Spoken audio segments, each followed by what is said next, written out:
For those of you that are here right on time, thank you very much for your eagerness and your attention. We on the first panel very much appreciate what I'm going to take as an initial vote of confidence for our presentations. So my name is Andrew Potts, and I have the pleasure of chairing this distinguished panel. I'll be speaking at the end, and so I'll introduce myself then, but for now I'd like to introduce the person that will begin our session this morning. I have the pleasure of introducing to you Minister Jose Herrera. Minister Herrera is the Minister for Environment, Sustainable Development, and Climate Change for the Republic of Malta. And Minister Herrera, I invite you to the podium. Thank you.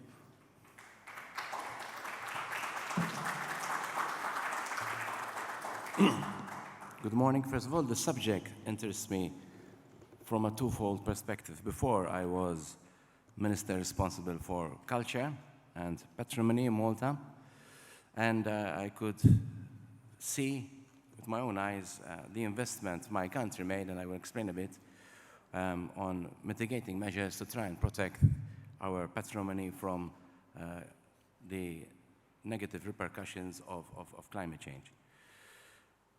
Mr. Chair, allow me to express my gratitude to the government of Greece for hosting this conference under the auspices of UNESCO on the impacts of climate change on cultural heritage ahead of the United Nations Summit next September.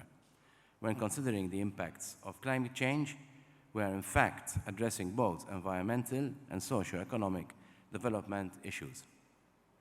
With the increasing incidence of climate change, already felt through various periodic extreme climate events around the world, we need to seriously implement measures to adapt to climate change and protect our infrastructures, natural and cultural assets. Therefore, we need to take strategic decisions that will address and target the concerns brought in by climate change. The future of our forthcoming generations is at risk, and we have to make sure that everyone is aware about the seriousness of climate change and start addressing this situation as a crisis, hence the importance to change our daily routines and attitudes, but more importantly, as a whole, focus together, work together to take the necessary actions. Today's conference offers us the opportunity to conceptualize these plans and learn more how we can fight this threat. We recognize that there are different infrastructures in different locations. Some are located along our coasts and others in our urban or even our rural areas. We are experiencing more frequently extreme weather phenomena, including floods and heat waves, violent storms, temperature rise, and high humidity levels, which are causing damages to different sites.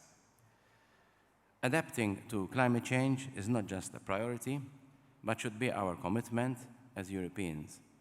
In view of the latest new commitment related to climate-neutral policy, I would like to echo the commitment to scaling up the mobilization of international climate efforts to work towards timely, well-managed, and relative actions to address the necessary issues brought up by these environmental changes. As a country at the heart of the Mediterranean, we have also noticed an increased exposure of our natural and cultural heritage to different polluting factors, such as acid rain and sea erosion, affecting our ancient temples and our historical fortifications. Cognizant of this and the importance of preserving not only symbolic sites, but also our cultural heritage and identity, Malta has established a comprehensive legislative framework referred to as the Cultural Heritage Act. It creates, or rather it reinforces, a superintendent of cultural heritage entrusted to fulfill the duties of the state in ensuring the protection and accessibility of cultural heritage. We have also set up a specific agency called Heritage Malta, which further ensures the conservation, restoration, and management of cultural sites, including museums, historical sites, and buildings. The agency is indeed effectively monitoring and reporting the impacts of natural effects on our heritage sites, but it also cooperates with other government agencies on the management of areas, including the Environment and Resource Authority, thus showcasing the importance of both culture and environmental value. We now need to enshrine climate change adaptation principles into our organizational structures that care for our natural and cultural heritage to mitigate the potential repercussions on our infrastructures. We need to plan ahead. With today's knowledge, how can our policies and plans be geared towards more effective protection of our cultural heritage? We need to promote research and innovation in establishing methods applicable to protect our cultural heritage. For instance, recognizing the impact of acid rain on, for example, something minor, but cannons, for example, which have in Malta have great historical value and which are exposed to climate impacts. These have been restored and replaced and relocated in areas where conservation is ensured. In Malta, through the effective use of EU funds, and we had succeeded in the last period to tap into quite a substantial amount, we are ensuring the protection of our archaeological sites through the construction of walkways and, believe it or not, protective tents. They cover our Neolithic and pre-Neolithic temples, which are spread across all the Maltese islands. These are 6,000, 6,500-year-old temples, and they were very vulnerable to acid rain. They survived for 6,000 years and more, and they were going to be ruined in just 2 decades. So we made these tents which protect them from the elements. We are sheltering, in fact, these ancient temples from direct rainfall, solar radiation, and the ground humidity in a way to prevent the damages that can cause and reduce the risks of the degradation. Even the temples we have underground, which we call hypogeums. We have invested in an equipment which reduces the amount of moisture which is created. Moisture which is increasing because, again, the temperature is rising. Therefore, we are stabilizing the environmental conditions to which we are exposed to. The shelters have been identified as the best current solution also to mitigate the deterioration process which affect the monuments until, these are only temporary, until alternative protection measures are identified. Technology improves, times change, and one has to adapt and change with the times. But at the moment, studies show that these are the best methods to protect these UNESCO sites, because these are UNESCO sites. EU funds have also been instrumental in carrying out studies on the conservation and safeguarding of, for example, our historical Roman baths. We have a lot of historical ruins in Malta, and they're also exposed to the elements, and therefore we are also trying to conserve these. Understanding the environmental conservation requirements of the site, so ensuring long-term accessibility and conservation. As a state surrounded by the sea, we are also very concerned with the increase of sea and ocean acidification levels as a result of climate change, exposing to risks both our national heritage and the numerous sites hindered in our territorial waters. Therefore, we consider that actions are also required for the preservation of our marine sites, identifying and implementing climate adaptation measures. Malta is the graveyard of Phoenician and Roman ships, apart from having a lot of Second World War and First World War ships. And believe it or not, these were deteriorating. So the government of Malta has recently set up an underwater cultural heritage unit for the identification of number of underwater areas, making them accessible to the public while preserving the roots, origin of Maltese culture and the resources that belongs to all human mankind. Climate change is now a condition that we are experiencing, hence we have to address this, since this issue is now not just urgent, but we need to constantly think and plan for adverse effects. Whilst taking sustainable decisions to protect our environment, our flora, our fauna, and moreover, our notions of human heritage. In conclusion, we believe that the preservation and protection of both our culture and environment heritage in relation to the threat of climate change should be high on our agenda. this is the importance of a conference like this. This is why I made it a point to come here, because it's not usual that we include heritage, cultural heritage, when we discuss issues of climate change. I am the Minister of Climate Change. I attend the European Council on a regular basis. I presided over the Environment Council of the European Union when Malta had the presidency. But it's the first time, honestly, in all these years, that we are discussing heritage and climate change. A very important, a very unique topic, to be quite honest. It is our duty, therefore, as policymakers, to protect such a public good and to design effective policies to address the issue. Change depends on each and every one of us. We have to make our world not just a better place, but we have the duty to leave our planet in a better state for the generations to come. I'm seeing members of the church here. Even the Vatican and the Pope have issued a very important document called Laudato Si, which recognizes all this. We owe it to our ancestors who left behind the heritage treasures and historical sites which have distinguished European culture, arts, and history. We also owe our best actions to our children, our children's children, and the generations to follow. We have to work together to achieve the targets set globally that will eventually bring a sustainable level of improvement to our planet and its inhabitants. Thank you.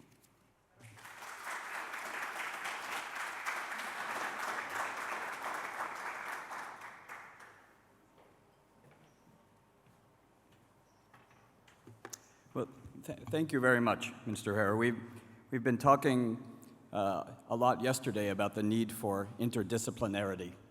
And I think it's critical not only that we talk about climate change with our colleagues in the culture sector, but that we take the issue of culture to our colleagues outside of the heritage sector, and particularly in the field of climate change.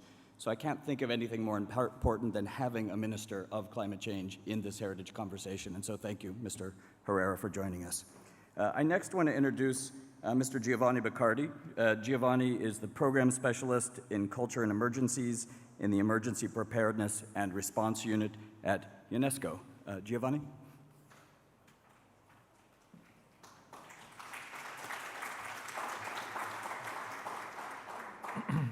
Thank you very much, Andrew, and good morning, everyone. I also would like to thank the Greek government, the Minister of Foreign Affairs, the Ministry of Culture for organizing this timely event and for having me in representation of UNESCO to participate. As Andrew said, I work in a unit dealing with crisis situation in the culture sector of UNESCO, so I'm particularly concerned by what Andrew said, reaching out to actors outside of the culture domain, particularly humanitarian, security, emergency responders, in a sense to integrate the concern for culture and heritage in what they do. And of course, we have seen yesterday a lot of situations where culture people, in a sense, have a limited role, and those who intervene are, in reality, the civil protection, the army, and many others.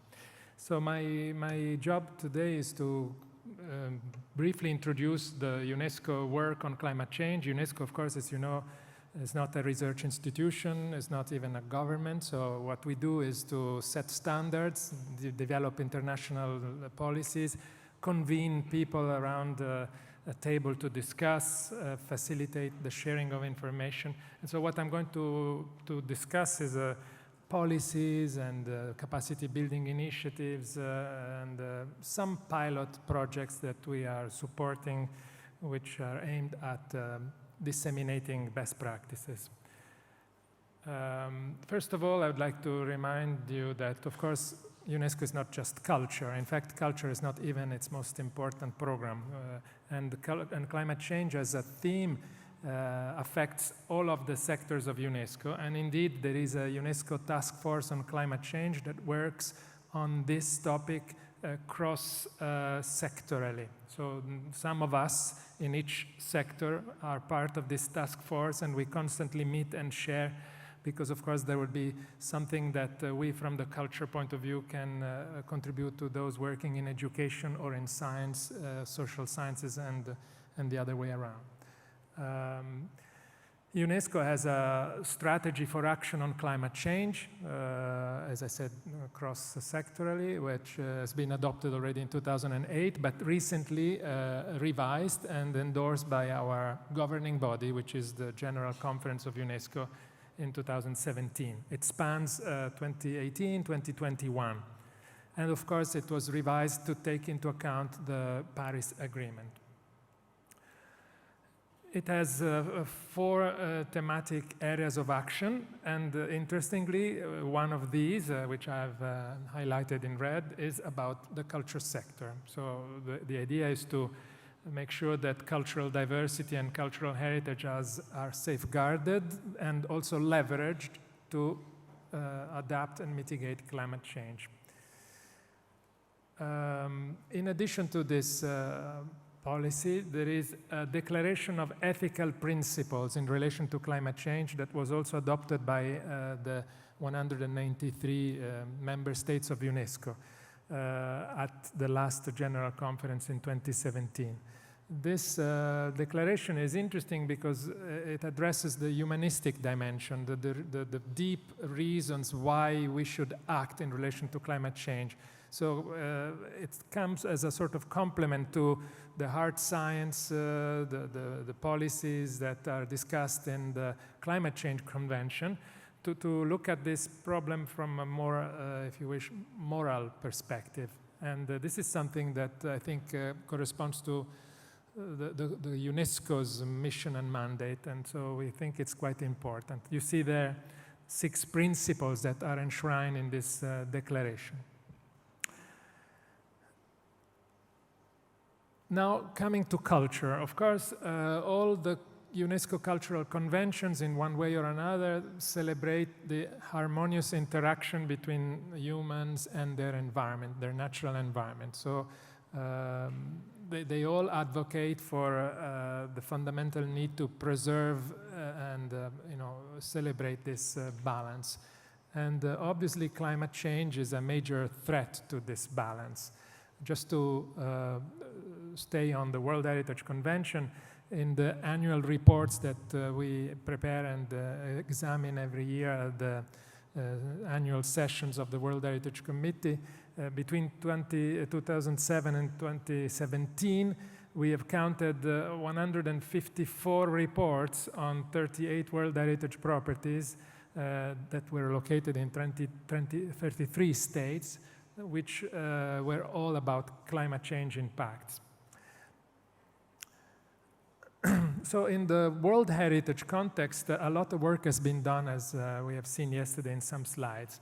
There was a strategy already adopted in 2007, which was structured around these 3 main areas of action. There was a chapter on preventive action, so it was about monitoring the situation, reporting, and mitigating.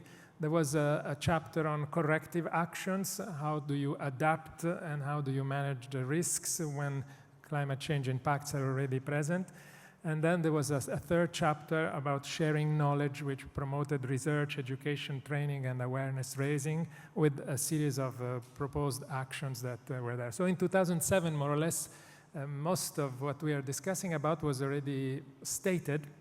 And the question, of course, was always implementation. In addition to this document, this strategy that we have seen, in 2007, there was also another document that was adopted. It's called World Heritage Policy on Climate Change. And the point with this additional document was to address some legal issues that came out in relation to the topic of climate change. Some countries were worried that because of the impact of climate change that they had no responsibility for, their sites could be put on the danger list of UNESCO or even eventually removed from the World Heritage List. So there was a wish to have a clear discussion about what to do in these cases. Now, of course, World Heritage are not just important in their own right, because, of course, we want to preserve them, but they are also global field observatories for climate change. They include, monuments, sites, cultural landscape, protected areas, natural and cultural. So by monitoring closely what happens at World Heritage sites, we also, in a sense, monitor climate change in general. They also are, by definition, iconic sites that everyone knows and that everyone feels somewhat attached to. So when there is a climate change impact to World Heritage sites, this becomes an international concern, and it's also good in terms of communicating about the risk of climate change. Thirdly, they very often embed local and indigenous knowledge, which, of course, as we have discussed, is a critical asset for a holistic approach to climate change response. I'll come back to this point in a minute. Next, we developed in 2009 a booklet with 26 natural and cultural heritage sites studied to explain exactly what was happening as a result of climate change and what could be done about it. All these publications that I'm showing are freely available in PDF in different languages from our website. Next were a series of capacity building tools, which include, for example, this World Heritage Papers, number 37, published in 2014, a practical guide to climate change adaptation for World Heritage natural sites. And more recently, another interesting initiative is the so-called World Heritage Leadership Program, which is sponsored by Norway and others, and it's done by UNESCO with ICOMOS and IUCN, which has a sort of common theme, has the integration of culture and nature, and where, of course, climate change plays an important role. More capacity building tools include this publication, which is more recent, on World Heritage, climate change and tourism, where I think 31 case studies are examined. And again, the issue of climate change is discussed together with possible options to adapt and mitigate it. In 2015, there was also an important breakthrough in the history of the World Heritage Convention, the adoption of a policy on World Heritage and sustainable development. In this policy, there is a provision about the issue of climate change, of course, as you would expect. And it is stated here, of course, that World Heritage represents an asset to be protected, but also a resource to be leveraged to strengthen the ability of communities and their properties to resist, absorb, and recover from the effect of a hazard, climate change impacts included. The importance with this policy on World Heritage and sustainable development is that whereas in the early years from 2007 to 2015, the emphasis was on adaptation, the states parties to the World Heritage Convention felt that the issue of mitigation, how to stop emissions, was something to be discussed outside of the World Heritage Convention in the precisely climate change convention, and that their job was just to adapt to it. But since 2015, in a sense, the World Heritage community has understood that they have a social responsibility, and that as far as World Heritage management and conservation is concerned, they also have a meaningful role to play, precisely because World Heritage sites are so visible and so well known. In recent years, the World Heritage Committee has taken a number of important decisions, especially after the Paris Agreement. The member states of UNESCO, and notably the states parties to the World Heritage Convention, which are almost everyone, started to support the implementation of the Paris Agreement. This is also interesting because in previous years, countries were very careful not to overstep their mandate, but now they basically decided to stop worrying about political and diplomatic considerations, and they jumped into the issue and they said, please respect and implement the Paris Agreement. And interestingly, the second bullet point, the World Heritage Committee has decided that we should really work to have a specific chapter on natural and cultural world heritage in future IPCC assessment reports. So we participated in several conferences of the parties, especially the one that took place in Paris, to sensitize the community of climate change. But of course, I think much remains to be done, and I understand that we have plans, Andrew, for the next conference of the parties in Chile, where we hope to have an event with your help, hopefully. In 2019, no? It is in November this year, or September, sorry, yes. December, sorry. Now, I've spoken about World Heritage, but of course a lot could be said of other conventions. Yesterday and even today we heard about underwater cultural heritage, but let's not forget the 2003 Convention about intangible cultural heritage. Which is especially relevant, and notably because the Paris Agreement specifically refers to tradition, indigenous knowledge as an asset that should be drawn upon, leveraged to mitigate and adapt to climate change. And so work is being done in all these conventions in relation to climate change. So this is a sort of a panoramic view of all these publications, and there are more. But now we'll just move to some interesting initiatives and processes, some by UNESCO, some which are not by UNESCO, but which I think are very important. Now, first of all, in relation to the implementation of the Paris Agreement, as you might know, a key process for the implementation of the Paris Agreement is the so-called intended nationally determined contributions. Each of the countries that ratify the Paris Agreement has to submit a series of measures that are called nationally determined contributions to explain how it is going to achieve the targets that were agreed upon the member states in Paris in 2015. And if everything goes well, then this is what should happen, by 2050 in terms of the 1.5 degrees increase in temperature scenario. Now, 183 countries so far, I've checked yesterday, have submitted their INDCs, intended nationally determined contributions. And many of those INDCs, in fact, relate to ecosystem adaptations.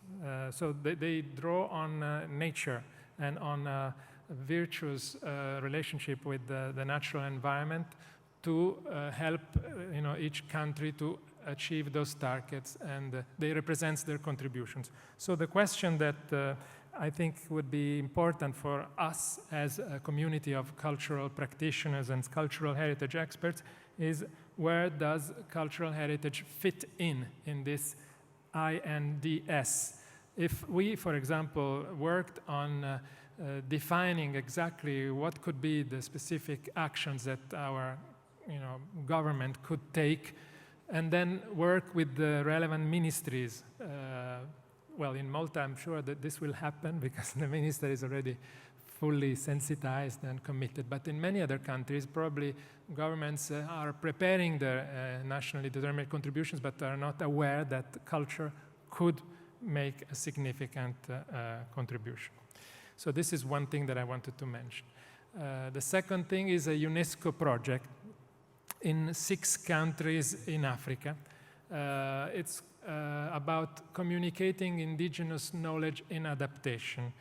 So the Paris Agreement says, I am quoting, the parties acknowledge that adaptation action should be based on and guided by the best available science and, as appropriate, traditional knowledge, knowledge of indigenous peoples, and local knowledge systems.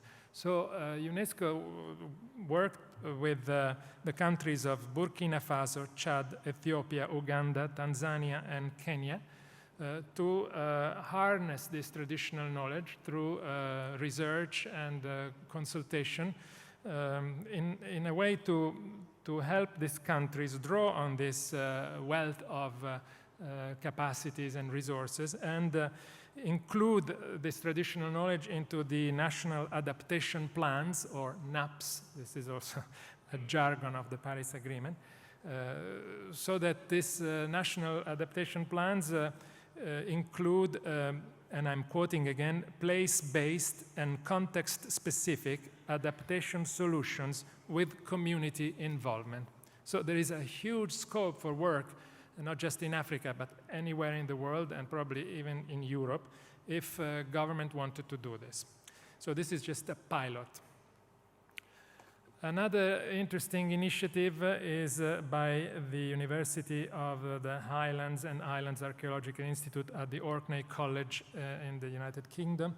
A workshop took place just 2 months ago, and it's all about a new tool that has been developed, the Climate Change Vulnerability Index, CVI, applied to World Heritage properties. This is an effort to standardize a set of indicators that are supposed to measure the impact of climate change on World Heritage properties, both natural and cultural, both in terms of the material impact, but also in terms of the socio-cultural and economic effects of climate change.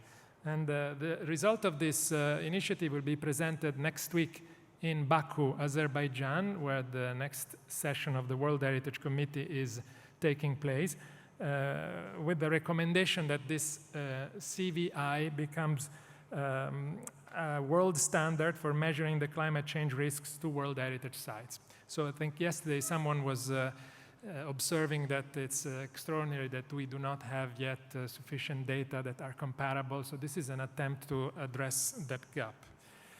And there could be more initiatives, but for the sake of time, I just want to conclude my talk with the 2 reflections. These are more at the personal level. Issues that are arising from the problem of climate change.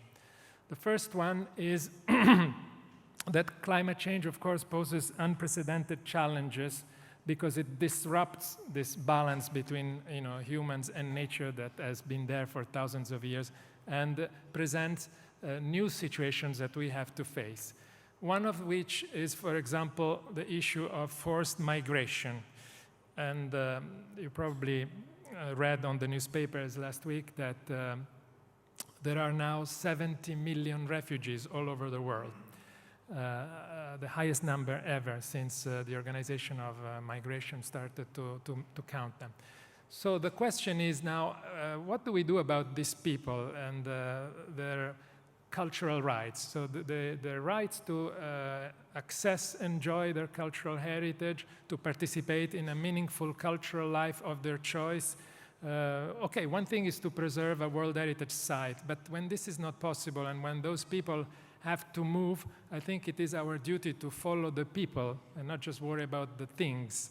And this presents a major challenge, which admittedly is not adequately addressed by the UNESCO conventions, which are all conceived for states that, of course, are focused on what they care in their own territory for their own people. So for example, what about the cultural rights of, I don't know, Afghans in Norway, or many other situations that we are all familiar with these days? The second reflection that I would like to submit to your consideration is the possibility that at some point we might not be able to preserve this cultural heritage because climate change is simply just too disruptive. And this is a very likely scenario, especially if temperature increases by more than 2, 3, 4 degrees. Some cultural landscapes will become completely unsustainable, just to give an example. So what I'm trying to suggest is that one thing is to adapt to climate change, trying to preserve the material attributes of the heritage we have now. Another possibility is to adapt to climate change in our minds by making use of the extraordinary capacity of human societies throughout history to simply adapt and create and find new values in their new environment. So accept a loss, but nevertheless react, bounce back and becoming truly resilient. So the point that I would like to suggest is that maybe true resilience is not so much holding on to what we have and trying to preserve at all costs some bricks and stones that are there affected by so many environmental changes. But the true resilience could be also to just move on and give new meaning to our new environment in continuity with our cultural tradition. So here we have two examples of what I think is a very interesting approach. The one on the left is a work of art by a British artist, Harun Mirza. It represents a sort of new type of Stonehenge. It was built in Texas. It is symbolic of a new relationship between humans and their environment. These stones are lightened at night. They glow in the dark. They are powered by the mother stone, which is connected to a solar panel. The purpose of this is to create a new culture, new heritage, which will be there and which will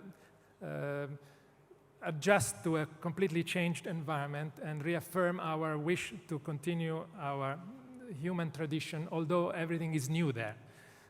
On the other hand, to the right, you see another interesting example of what is being done in Abu Dhabi.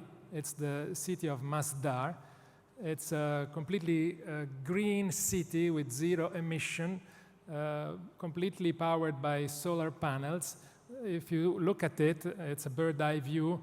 The structure is familiar for those who worked in heritage and archaeology. It looks like either an ancient Roman urban plan or Greek, from Thaletes, or an Arab Medina. It's all compact, low scale, pedestrian, multifunction, and it's being constructed now to accommodate over 30,000 people. So I think this is maybe one option. I'm not saying we should give up preserving our heritage, but in addition, let's consider also our capacity to adapt from the cultural perspective. Yesterday we have heard a colleague explaining, I think, 3 ways of adapting to climate change. There was lifting our site, protecting our site, moving our site. So my suggestion is to add a 4th possible way of adapting, sort of just creating new cultural meaning. We have always done this. We have seen the history of the Acropolis, how many changes have occurred throughout the centuries, and we still value it today as a marvel of the world. So we are capable of sort of valuing our environment at every generation, because at the end of the day, cultural heritage is a human construct. Thank you so much.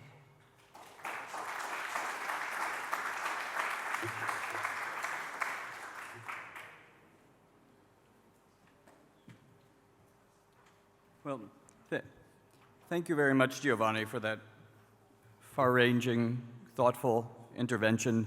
You brought up a lot of points that I would love to explore, but I also note on the clock that this panel is exactly on schedule. So bravo to our previous speakers. So I will hold my ideas so that we can stay on schedule, and this gives me the opportunity to introduce to you our next speaker, which is S.I.Jaresova. Sylvia is from the Directorate Generale. She's a landscape architect specializing in historic gardens and landscapes in the Czech Republic. So, Sylvie.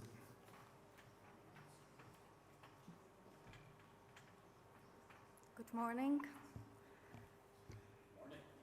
Morning. Thank you. First of all, I would like to thank you for your kind invitation and the possibility to having a speech there. So I would like to, today I would like to introduce you how we are going in, how it's going in Czech National Heritage Institute and how we are protect and how we are practice it. National Heritage Institute is a state-funded organization. It serves to protect Czech cultural heritage in 3 levels. The most protected sites are overseen by Institute of National Culture Monuments. Lower level of protection is done via culture monuments, and the whole territorial preservation of specific historic landscape are contained in specific zones preservation. We have landscape heritage zones and urban landscape zones and rural one. So obviously all of the protection on the higher level is in line with UNESCO. All these protection levels form as a territorial protection as a whole, from gardens, parks up to the Baroque or other specific landscape.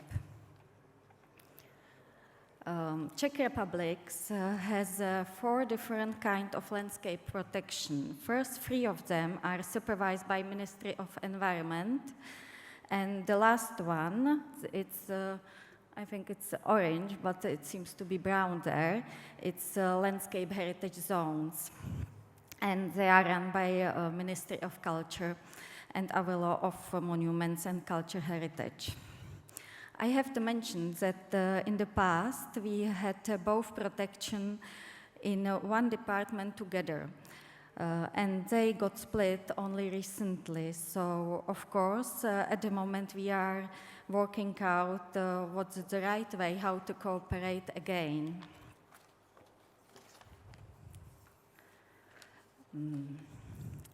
As I mentioned, that cultural landscape heritage, we have 25 protected historic landscapes, and there are landscapes are divided into 3 basic categories, each referring to their different origins and characteristics. The main reason for landscape protection is to preserve information about the different ways it was developed and used for future generation. For this purpose, the Czech Republic has legally established category of protected cultural landscape defined by our law of monuments.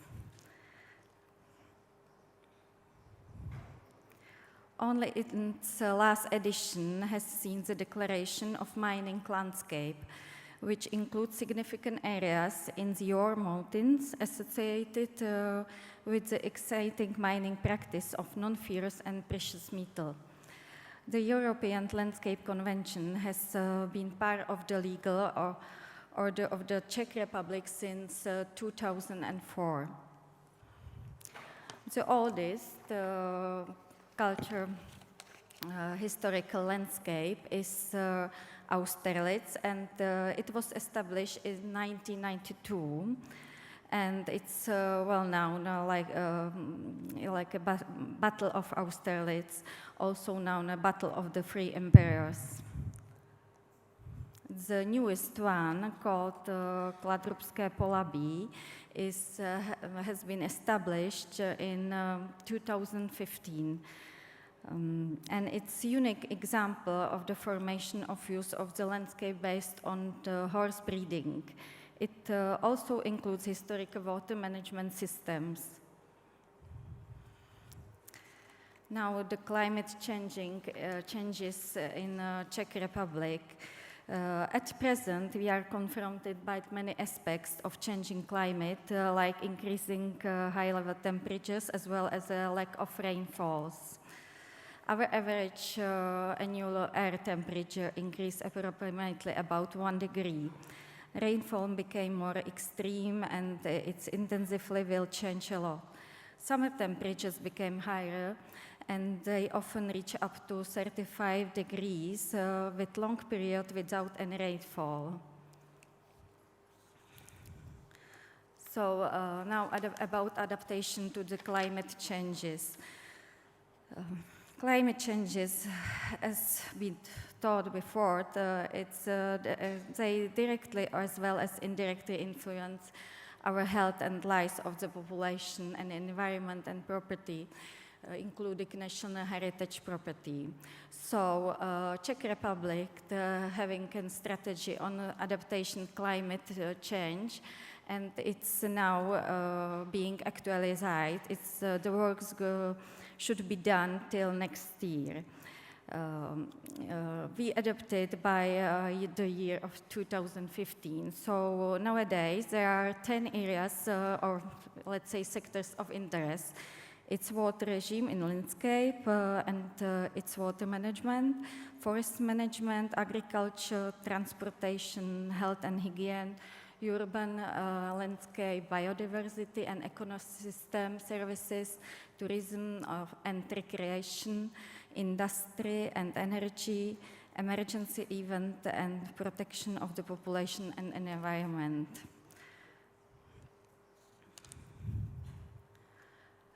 Culture heritage has been included within the sectors urban landscape, tourism and recreation, but now it's being discussed to put it on a new sector. It's the 11th one. So in the actualization, we've got the proper sector culture heritage. Present situation in Czech Republic.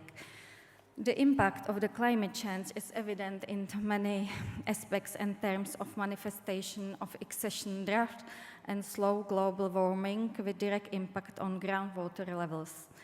The trees are gradually drying out and later dying, or they are attacked by various insects to destroying one and eventually by fungal diseases. Currently, our biggest problem is the bark beetle and its overpopulation.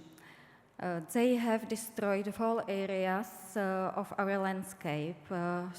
Through the all presented levels of protected areas, we realized very deteriorated health condition of the trees, as you can see on the picture, which has strong influence on the composition of the green monuments.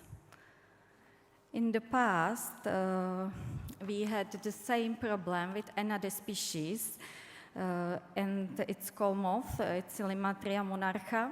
It happened in 1922, and at this time, whole parts of forest land was being destroyed, but unfortunately, we decided to plant the same monoculture as the spruces and pine forest.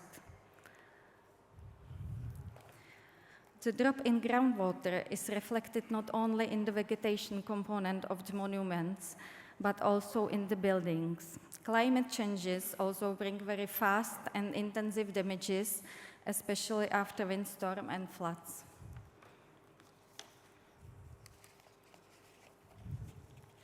Major threat would be decline of groundwater level in effect on stopping freshwater supply to the wooden pilots fundaments of the Baroque monasteries. This would have catastrophic consequences leading to building collapse.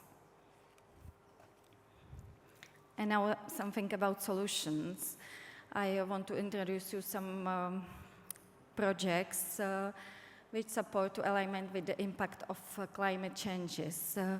All it's about how to maintain the water. What we can do in historic sites, it's rehabilitation of historic water systems, renewal of historic pond, riversides, water drive ditches, planning and working on the possibility of rainwater retention. We can do also permeable road surfaces, and what's influence as well is conducting and developing of ecologically sustainable tourist industry. So historic gardens, parks are artificially composed landscape and very specific fragile green monuments. In these specific historic areas, we have to preserve the historic landscape composition in its origin. Therefore, the fundamental solution is, as I said, how to retain water in the landscape. Now, in specific area of Benedictine monastery, we are just in an ongoing project of rehabilitation of original rainwater system. Project includes full restoration of new and old convents, Paradise Courtyard.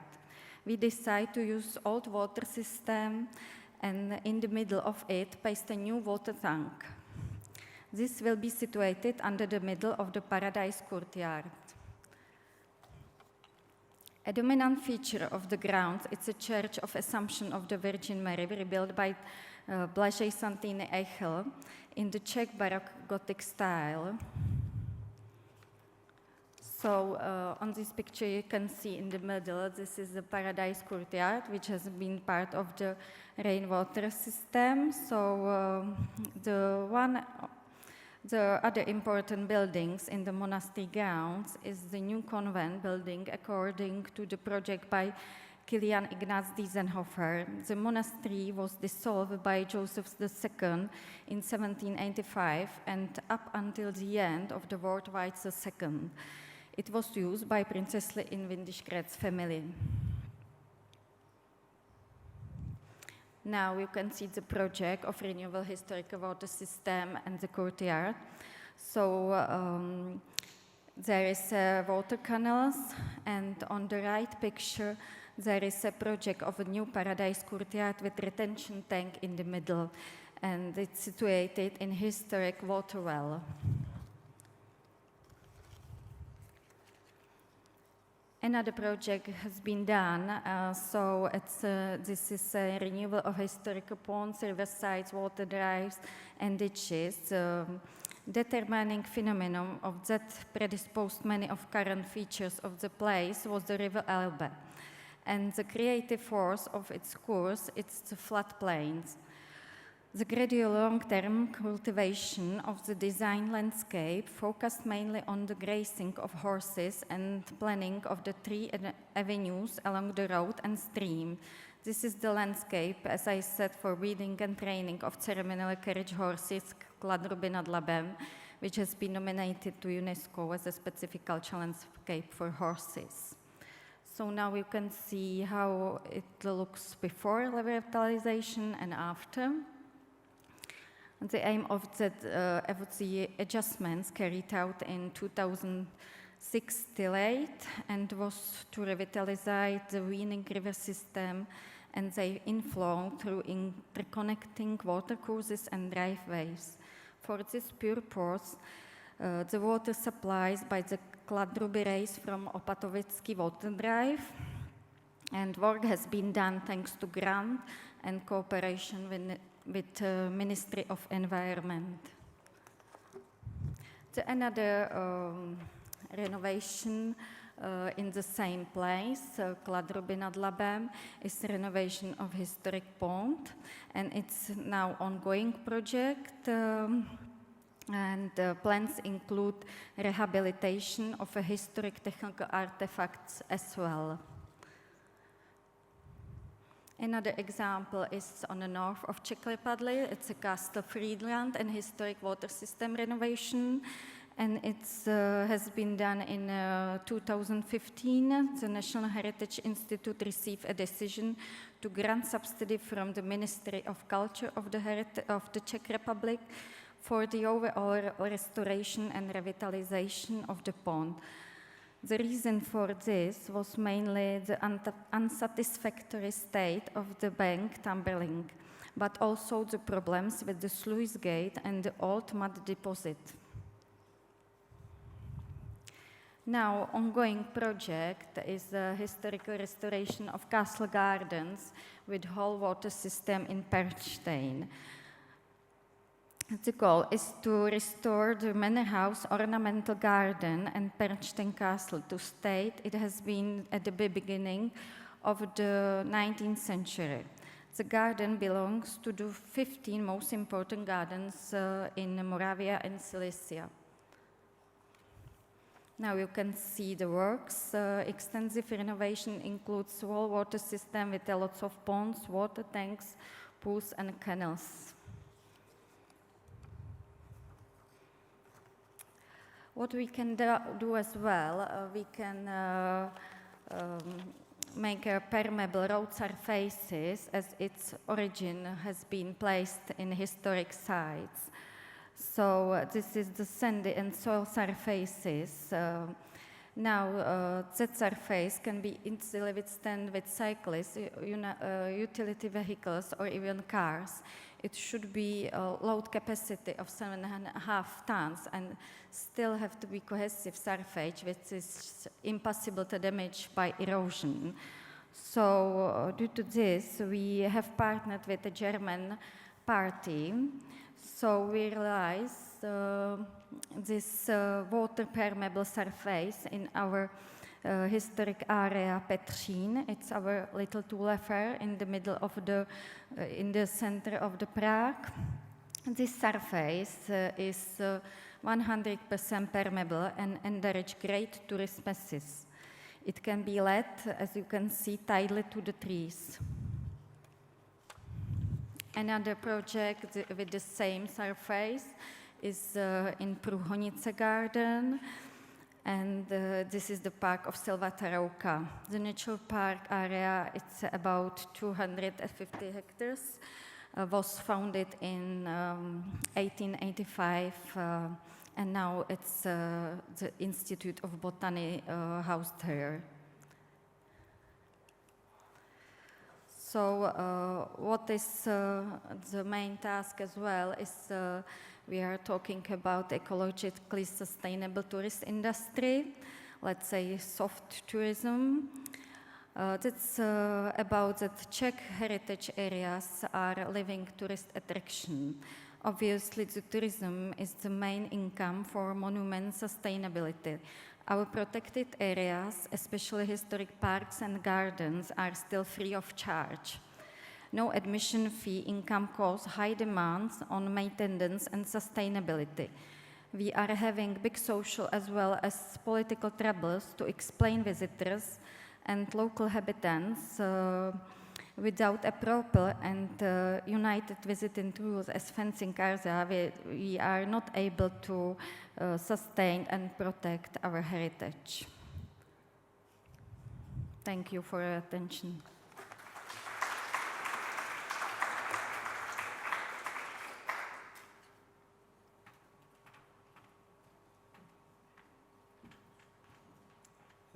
Thank you very much, Sylvie. I think there is an emerging professional consensus that landscape and marinescape methodologies are among the most important approaches the cultural heritage sector can bring to climate action. And so I appreciate you putting a spotlight on landscapes. So now I will introduce myself briefly. You've heard already that I'm Andrew Potts, and I'm honored to be able to give this final presentation of this panel. And I thank the organizers for having me and for organizing this event. I'm going to talk today about mobilizing the cultural heritage sector for climate action. I'm going to be speaking in my capacity as the coordinator of the Climate Change and Heritage Working Group of the International Council on Monuments and Sites, ICOMOS. For those of you that don't know ICOMOS, it's an international NGO. It's a network of over 10,000 cultural heritage professionals, experts, and advocates in 150 countries. We operate through national committees in over 100 countries, including Greece, and I want to thank the members of ICOMOS Hellenic, the National Committee of ICOMOS for Greece, who are here today, and also through 28 thematic scientific committees. In 2017, at the ICOMOS Triennial General Assembly, which was held in New Delhi, India, the General Assembly, which is the highest governing body of ICOMOS, adopted a resolution entitled Mobilizing the Cultural Heritage Sector for Climate Action. And one of the premises of this resolution is that the cultural heritage sector is not sufficiently activated for climate action. We've heard a lot the past day and a half about the need for transformative change, the need for urgent action. And yet, as one of the leading professional bodies for cultural heritage in the world, we in ICOMOS have felt that in our own profession, in our own organization, we have not seen the level of transformative change, the level of action in the methodologies and aims of cultural heritage sufficient to the crisis of climate change. And so we adopted this resolution to express our view that we needed more urgent action in the cultural heritage field on climate change. And the working group that I work with, the Climate Change and Heritage Working Group, was formed to help achieve that ambition of mobilizing the cultural heritage sector for climate action. I want to share with you three premises, three concepts that will guide my presentation this morning. The first is the issue of urgency. And this question of urgency in climate action has been mentioned already. I just want to emphasize 2 points. We've heard a little bit about emissions scenarios. Johanna yesterday talked about the complexity of deciding what level of climate change based on what level of greenhouse gas emission we will face in doing management planning. I want to stress what the Intergovernmental Panel on Climate Change, the IPCC, said a few months ago in their special report on 1.5 degrees warming, where they said that, well, even 1.5 degrees of Celsius warming over pre-industrial levels will have serious consequences. Warming of 2 degrees or more of the planet will have even more significant consequences. The difference between 1.5 degrees warming and 2 degrees warming is in many fields catastrophic. And to give you one example, according to the IPCC, with 1.5 degrees of global warming, many of the coral reefs in the world die. At 2 degrees of warming, all of the coral reefs on the planet die. And so if you want your children to know what a coral reef is, then you want global warming to be held below 1.5 degrees Celsius. So I'd like to propose to you that the most important conservation strategy that we can adopt in the cultural heritage sector is to do our part to hold a global warming below 1.5 degrees. More than 1.5 degrees warming will be catastrophic for many categories of cultural heritage. So, urgency. Second, I want to propose to you that climate action is heritage conservation. Acting on climate is a form of heritage conservation. ICOMOS has concluded that climate change has become one of the most significant and fastest growing threats to people and their heritage worldwide. Giovanni referred already to the action of the UNESCO World Heritage Committee on climate change. I want to quote a specific piece of text from the World Heritage Committee. The World Heritage Committee said that evidence of climate impacts across World Heritage properties confirm that urgent and rapid action to reduce global warming is essential, and the highest degree of ambition and leadership by all countries is needed to secure the full implementation of the Paris Agreement. What this is saying is that the threat to heritage is greenhouse gas emissions, and the highest degree of ambition to reduce greenhouse gases to achieve the ambitions of the Paris Agreement is needed to conserve cultural heritage. Reducing greenhouse gases, implementing the Paris Agreement, holding global warming to 1.5 degrees Celsius is cultural heritage conservation. And the most important thing we can do to conserve cultural heritage is to act on greenhouse gas emissions. And I would suggest to you that this is an ethical obligation of the people in the room. If I were to tell you that your community is facing an existential threat, climate change, and I were to tell you that there is an asset, a resource that can help the community deal with that threat, cultural heritage, and that there are people that have expertise in how to use that asset, us, then I would say that we have an ethical obligation to use our expertise to help leverage cultural heritage as an asset, as a source of resilience for communities in the face of the existential threat that is climate change. The last premise that I want to suggest to you is that cultural heritage is not only impacted by climate change, cultural heritage is an asset in climate action. In the resolution that ICOMOS adopted in New Delhi in 2017 that I mentioned, it set out the overarching philosophical view of ICOMOS on the topic of the intersection of climate change and cultural heritage.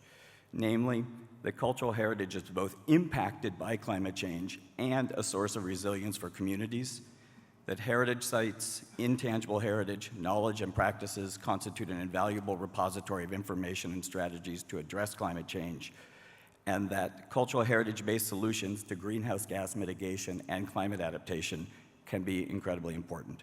And so just stressing that half of our job is to help safeguard heritage from the impacts of climate change.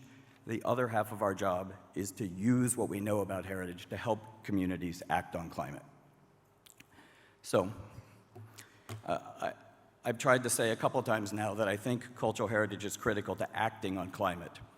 If we want to carry that forward, if we want to make cultural heritage a tool in climate action, we have to have an agreement about what climate action consists of. What are the major elements of climate action? So there is already an international framework for climate action. It's called the Paris Agreement. It's been referenced many times already. But in order for us to truly make cultural heritage a tool in achieving the ambitions of the Paris Agreement, we have to have a common understanding of what's in the Paris Agreement. So I just want to reiterate some of the major elements of the Paris Agreement, some of the major elements of climate action. A key one is what the Paris Agreement calls high ambition, increasing the capacity and ambition of communities to deal with climate change, to want to deal with climate change. A second critical point is carbon mitigation, mitigating greenhouse gas emissions. And here, let me stop for a moment and just mention an issue of terms and definitions. Many of you will know that in the cultural heritage sector, the word mitigation has a specialized technical meaning, meaning something sort of like adaptation, confusingly. In the climate action world, the word mitigation almost always means, really always means, reducing greenhouse gases. And so one choice that we have made in ICOMOS is to move towards the use of the IPCC definition of mitigation. Mitigation meaning reducing greenhouse gases. This is a change in heritage nomenclature, but we felt it was important to align heritage with the global movement on climate change. So when I use the word mitigate, I'll use it in the sense that the climate change movement uses it in, which is to reduce greenhouse gases. Greenhouse gases are what is causing global warming, which is what is causing climate change. So the more we can mitigate greenhouse gases, the more we can reduce future climate change, and the more we can reduce impacts on heritage. So a critical component of the Paris Agreement, of course, is to mitigate greenhouse gases. In the industrial era, we have already put a lot of greenhouse gases into the atmosphere. We have already triggered climate change, and we can't undo that in our lifetime. So we will experience a degree of climate change in our lifetime, and certainly the lifetime of our children, no matter what we do in terms of mitigating future greenhouse gases. So we have to adapt to the climate change we have already caused. So a third major component of the Paris Agreement is adaptation. And Giovanni Boccardi actually quoted a piece of the Paris Agreement that I also wanted to flag. I think it's so important I will quote it again. The Paris Agreement says that communities should enhance their adaptive capacity, strengthen resilience, reduce vulnerability. How? Via participatory approaches guided by science and traditional indigenous and local knowledge. So what is local knowledge but cultural heritage?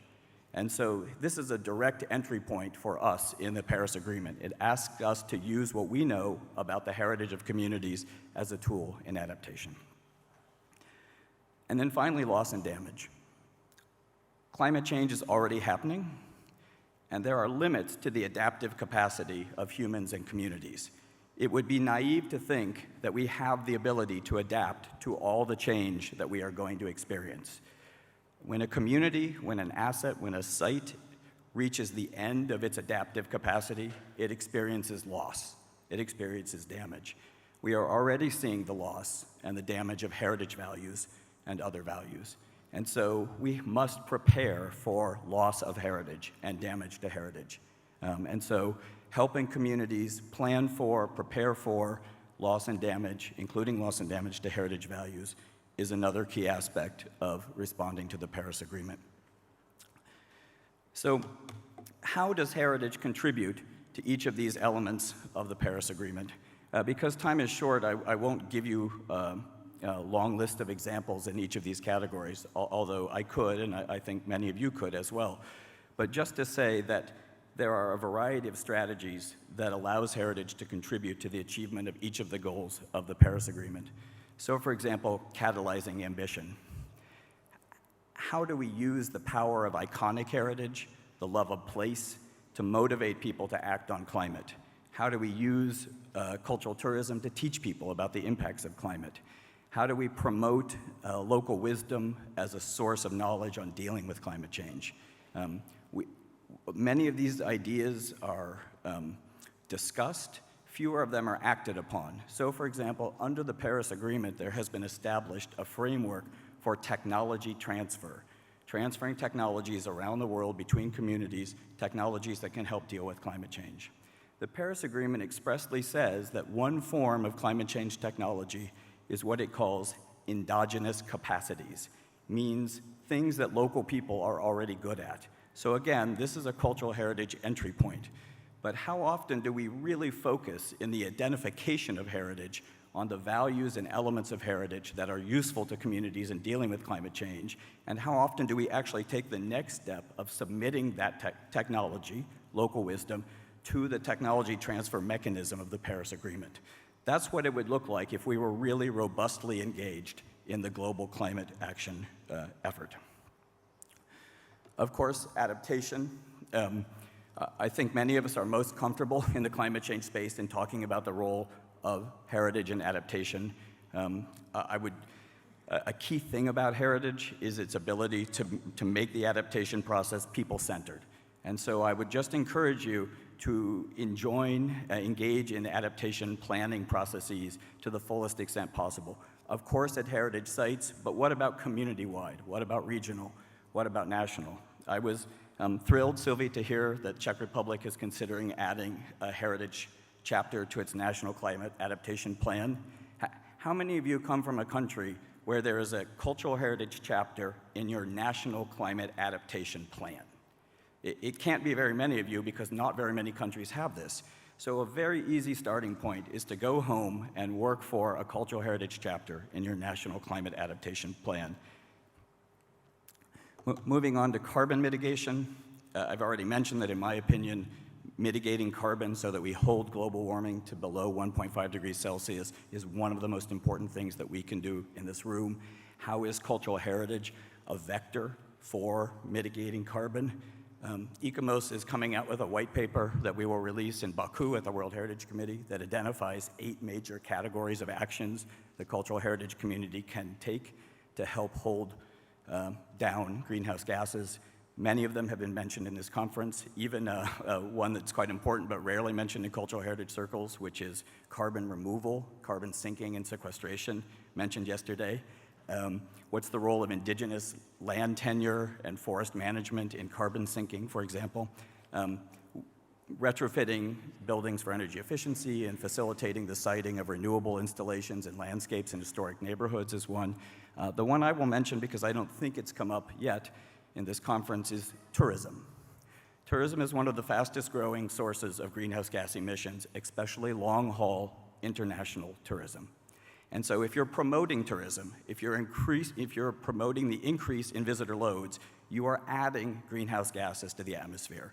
So what is the cultural heritage response to that? The cultural heritage response to that is to understand the carbon impact of the tourism we promote and offset it. And so taking that seriously is an example of something we can do. And then finally, loss and damage. And I think I mentioned this already, and I think Giovanni was alluding to this in his presentation.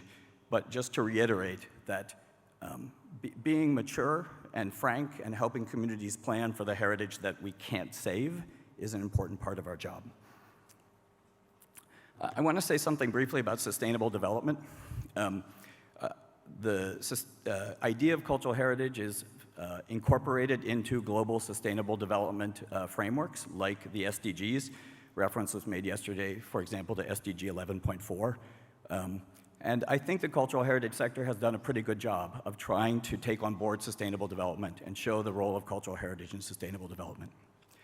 The IPCC says that we have to have rapid and transformative change in every sector of the economy to hold global warming below 1.5 degrees. And so the decarbonization dimensions of development are critical. So what happens when you layer the imperative to rapidly transform the economy for decarbonization on top of ideas of sustainable development? You get this idea of climate-resilient development pathways, which is basically development which is both sustainable in a traditional sense, but also contributes to decarbonization. And I'd like to suggest to you that an important thing we need to do in the cultural field is to take the good work that we've already done on sustainable development and begin to layer in the imperatives of decarbonization and look for the win-win strategies. what are cultural heritage-based sustainable development strategies that also contribute to decarbonization or contribute to climate change adaptation? And so I think this is an important new angle on the cultural heritage and sustainable development topic. Happily, it's been mentioned already, but I also want to just reiterate that the human rights and equity dimensions of climate action. I think we all can guess that you're not going to have transformative change in every sector of society without serious implications for equity and human rights of people. And in the cultural field, that's particularly true. This is a quote from Karima Banouni, who many of you will know is the UN Special Rapporteur in the field of cultural rights. And she's exactly right. We don't have the ability to safeguard, to adapt every cultural asset. So whose cultural assets will be safeguarded and whose will not? Which communities will receive support and which will not? Whose heritage will be valorized in climate planning and whose will be forgotten? These are examples of the equity issues that we have to face. It's often said that cultural heritage, that climate change is a threat multiplier. It makes every problem worse: poverty, war, inequality. It also is a need multiplier in the sense that it makes it even more important that we rapidly implement the best practices that we're aware of. And the field of cultural heritage is ever better, I think, at inclusion, at including diverse viewpoints, and climate change puts a premium on accelerating those trends in heritage methodology. So finally, I want to conclude by just mentioning a few next steps. In Baku at the World Heritage Committee, the ICOMOS Climate Change and Heritage Working Group will issue a report which has sort of a prosaic title. We call it the Outline of Climate Change and Cultural Heritage. What we did was we took the Paris Agreement, it's about 25 pages, and we went through it line by line: technology transfer, endogenous capacities, carbon mitigation, planning for loss and damage. We went through it line by line, and we indexed that to what we in cultural heritage are good at. What are the skills of the people in this room? What are the assets of cultural heritage in all its dimensions: intangible, archaeology, cultural landscapes, collections, and how do those correlate to what needs to get done under the Paris Agreement? And we hope that this document will be a template that people in the heritage sector can use to increase their ambition to contribute to the achievement of the Paris Agreement aims. It's been mentioned also the disconnect between heritage-aligned social sciences and climate science. And the World Heritage Committee identified this as a problem. We in ICOMOS also think it's a problem. So ICOMOS has an initiative to try to mainstream heritage science into climate science and to develop more linkages between cultural heritage sector and the climate science sector. And lastly, I want to mention to you a thing called the Climate Heritage Network. Just to be very honest, we find that there are many heritage constituencies: ICOMOS national committees, ministries of culture, professional groups in the cultural heritage field that are not mobilized on climate change, that are not active on the climate issue. And we would like to change that. So a number of international NGOs and government agencies from the culture field have been talking about how to increase our ambition. And we had a meeting in San Francisco in 2018 called the Climate Heritage Mobilization, where we decided to form an informal network called the Climate Heritage Network, a network of ministries of culture, regional and municipal heritage authorities, plus civil society and universities that want to share information about how we can work harder on climate change. And after a year of planning, the network will be launched at an event in Edinburgh, Scotland on October 24th of this year. It's being hosted by Historic Environment Scotland, which is the National Cultural Heritage Agency for Scotland, and the State Historic Preservation Office of California. So the California Heritage Authority and the Scotland Heritage Authority will jointly host this meeting. You can go to climateheritage.org to learn more, and I have a handout also with me today, which I'm happy to share with you. So just some examples of how people in the cultural heritage sector are indeed trying to organize themselves so we can contribute more to climate action. This is my friend Julie, who is the head of cultural heritage for the government of the state of California, and we're holding two signs. One says, heritage is a climate change issue, and the other says climate change is a heritage issue. And both are true, and I look forward to working with you on more climate action in the future. Thank you.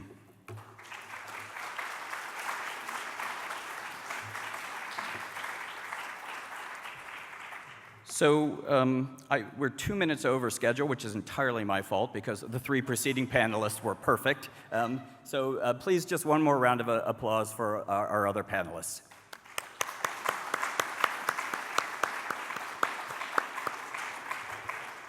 I think we're at a coffee break now. I don't know, Professor Zarafos, if there are any announcements. Otherwise, we adjourn for coffee and reconvene here after the break. Thank you.